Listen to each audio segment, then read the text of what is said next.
My daughter collapsed in a parking lot outside of a grocery store on a Tuesday afternoon.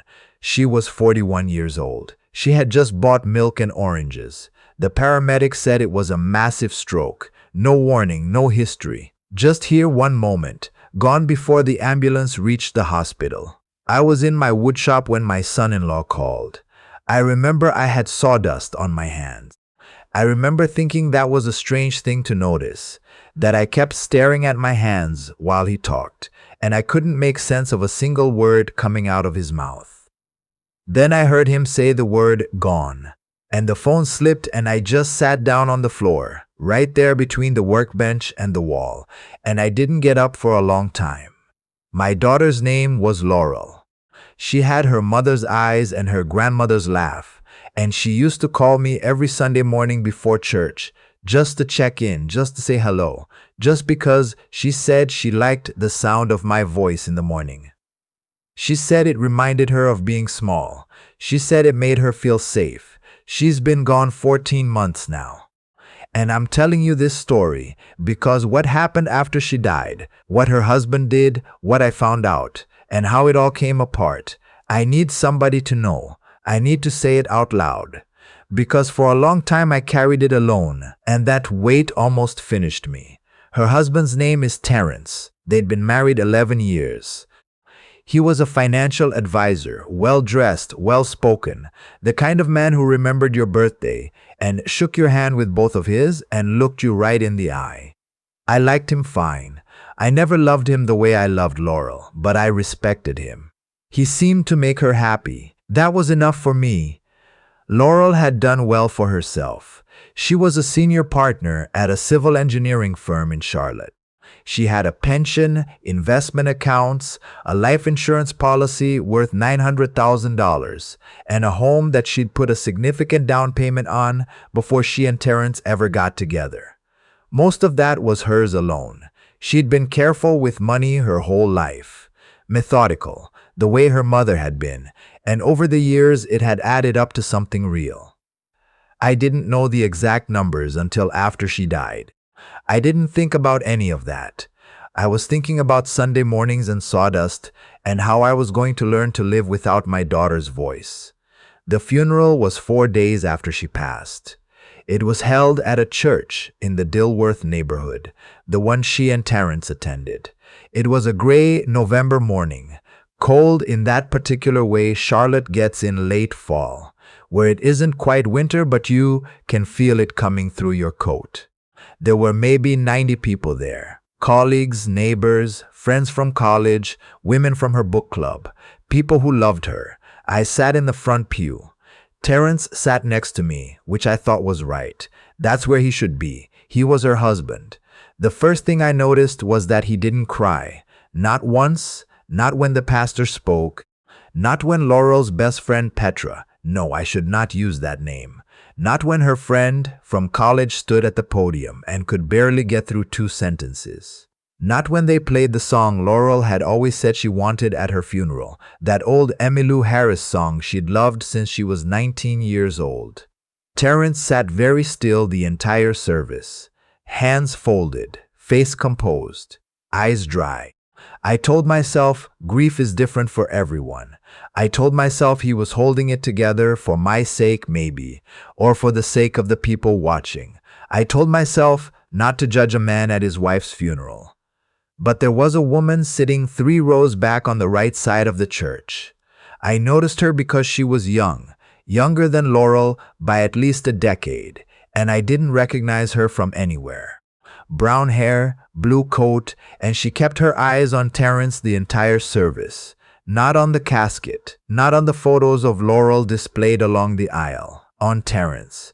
And twice I caught him glance back at her, just for a second, the way you glance at something you're not supposed to be looking at. I filed it away. I didn't know what to do with it yet. After the service, at the reception at my daughter's house, at what had been my daughter's house, I was standing near the fireplace with a cup of coffee I wasn't drinking when Terrence came to stand beside me. He put his hand on my shoulder and he said, "She's at peace, Walter." He called me Walter, 11 years, and he'd always called me Walter.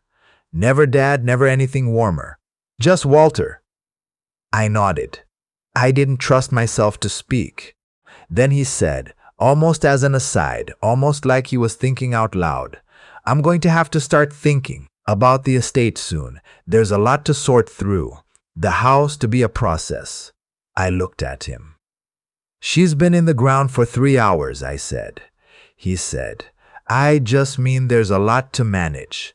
I want to make sure it's all handled properly. He moved on to greet someone else.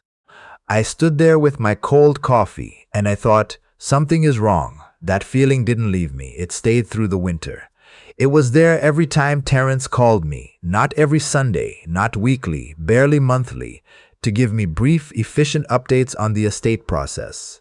It was there when I drove past the house in March and saw a new car in the driveway, a BMW, black, new plates.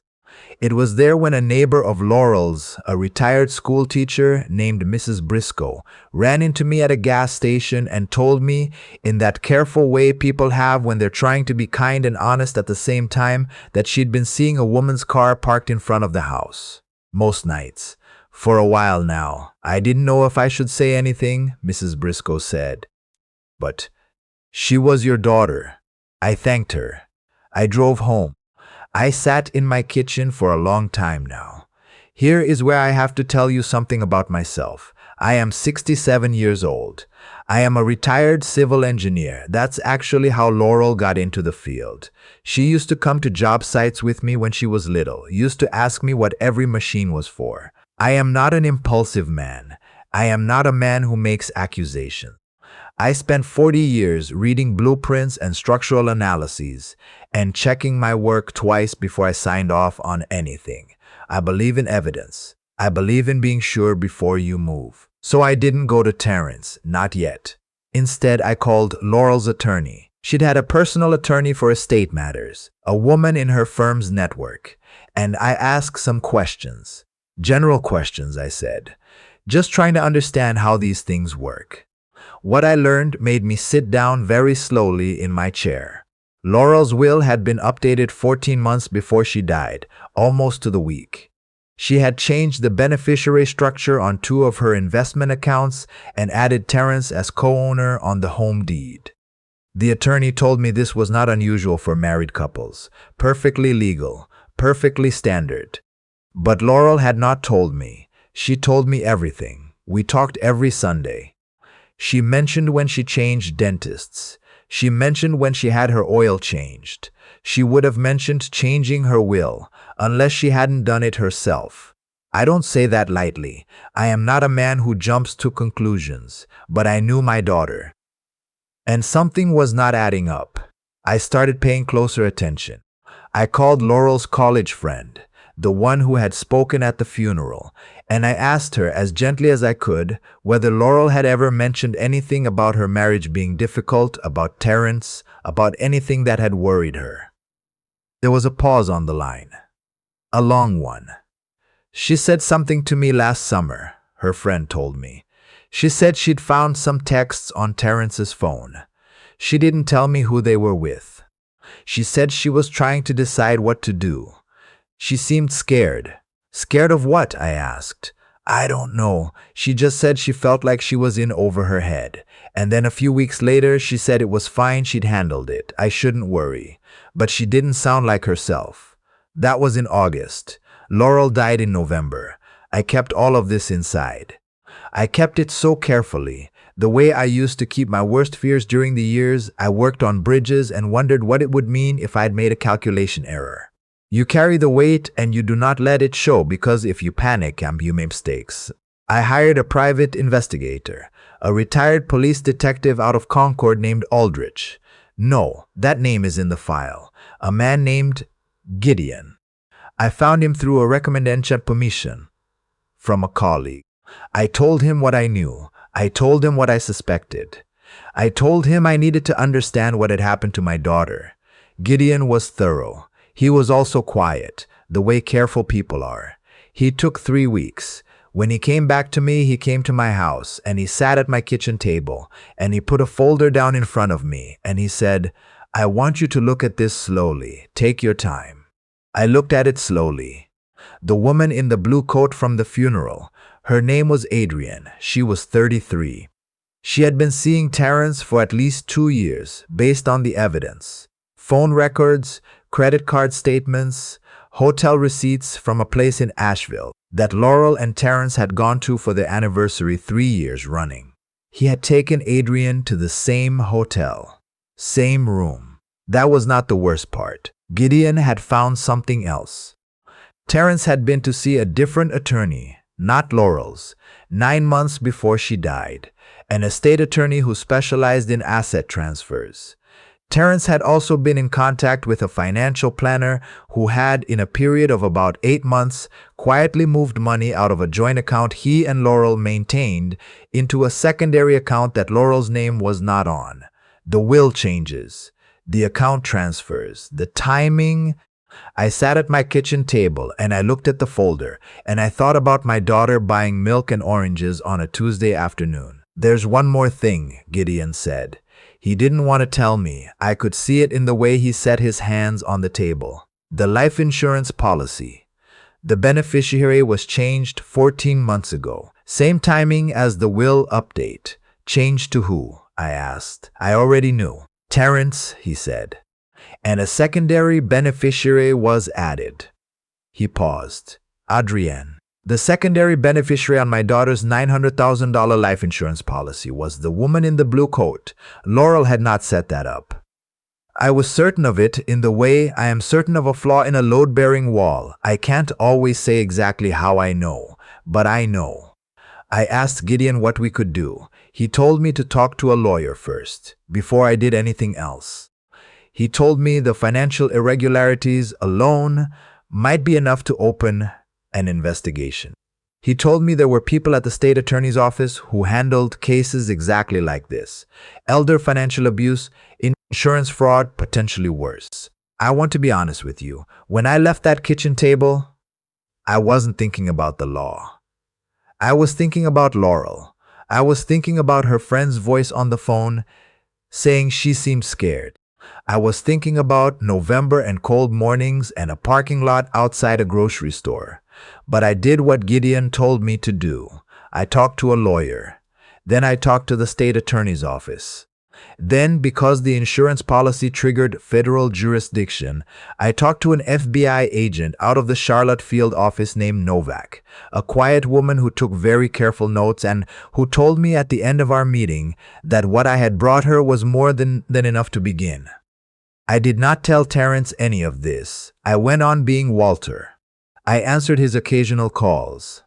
I said yes. I understood estate processes were complicated. I said yes, I was doing all right. I said yes, I appreciated him keeping me informed. All of that took 6 months. 6 months of being very still, very careful. The way you are when the ground beneath you is not as solid as it looks. In June, 7 months after Laurel's funeral, I got a call from Agent Novak. She told me they had enough. She told me it would happen the following Thursday. She told me I did not need to be there, but that she thought I should know. On a Thursday morning in June, Terrence was arrested at the offices of his firm in uptown Charlotte. Adrienne was arrested at her apartment in Noda. They were charged with insurance fraud, wire fraud, and financial exploitation. The investigation into my daughter's death was being treated, Agent Novak told me carefully, as an active inquiry. She didn't use the word I was thinking, but she didn't have to. Terrence's firm terminated him the same day. By Friday afternoon, his face was on the local news. By Saturday, it had been picked up by 2 national outlets. I want to tell you what I felt when I saw it. I want to be honest about that too. I did not feel triumph. I did not feel satisfied. I felt tired, in a way I have never felt before, and I felt something that I can only describe as grief arriving in a different form. Grief for the years Laurel spent with a man who was calculating behind her eyes. Grief for the fear she must have felt last August when she found those texts and said she was in over her head. Grief for a Tuesday afternoon and milk and oranges and a parking lot in Charlotte. But underneath all of it, underneath the exhaustion and the grief, there was something else, something quieter. Not justice exactly, not yet, not until a court decides, but the feeling that the truth is real and it does not stay buried, and that my daughter was not alone in the end, even though she didn't know it, because I was coming, slowly, the way I have always moved. Carefully, the way she taught me to be careful by watching me work when she was small and asking me what every machine was for. The preliminary hearings began last month. The DA's office tells me it could be 2 years before trial. I have been a patient man my whole life. I can be patient for 2 more years. I still go to my wood shop on Saturday mornings. I still have sawdust on my hands. And sometimes when I'm in there, in the quiet, I think I can almost hear a Sunday phone call. Just checking in, Daddy. Just saying hello. Just because I like the sound of your voice, I will be there for every single day of that trial. Every single one. Because she was my daughter. And some things you see all the way through to the end.